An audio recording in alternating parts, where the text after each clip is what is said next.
ভক্তদের জন্য এলো দারুণ এক সুখবর। এনসিএল টি-20 দিয়ে জাতীয় দলে ফিরছেন নাসির হোসেন এবং সাব্বির রহমান। বিস্তারিত থাকছে ভিডিওর প্রতিবেদনে। বাংলাদেশের ক্রিকেটে আবারও ফিরছেন অভিজ্ঞতার ছায়া। দীর্ঘদিন ধরে জাতীয় দলের বাইরে থাকা দুই তারকা ক্রিকেটার ফিরছেন নাসির হোসেন এবং সাব্বির রহমান। এবার এনসিএল টি-20 লিগে দুর্দান্ত পারফরমেন্স করে আবারও আলোচনায় সাব্বির ও নাসির। সাম্প্রতিক টুর্নামেন্টে দুজনের ব্যাট বল হাতে দুর্দান্ত ফর্মে আছেন। নাসির ব্যাট হাতে দেখিয়েছেন শান্ত স্বাভাবিক অথচ কার্যকরী ফিনিশিং, বল হাতেও তুলে নিয়েছেন গুরুত্বপূর্ণ উইকেট।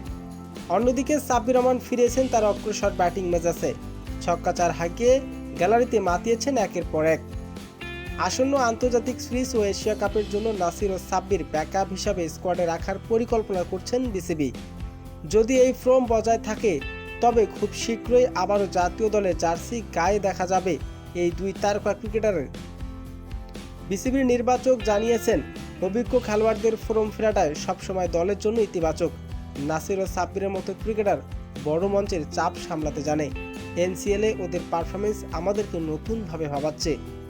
সব মিলিয়ে এনসিএল টি-20 লিগে ঘরোয়া ক্রিকেটে আবারও দুর্দান্ত পারফরমেন্স করে জাতীয় দলে ফেরার সম্ভাবনা জাগিয়েছেন সাব্বির ও নাসির।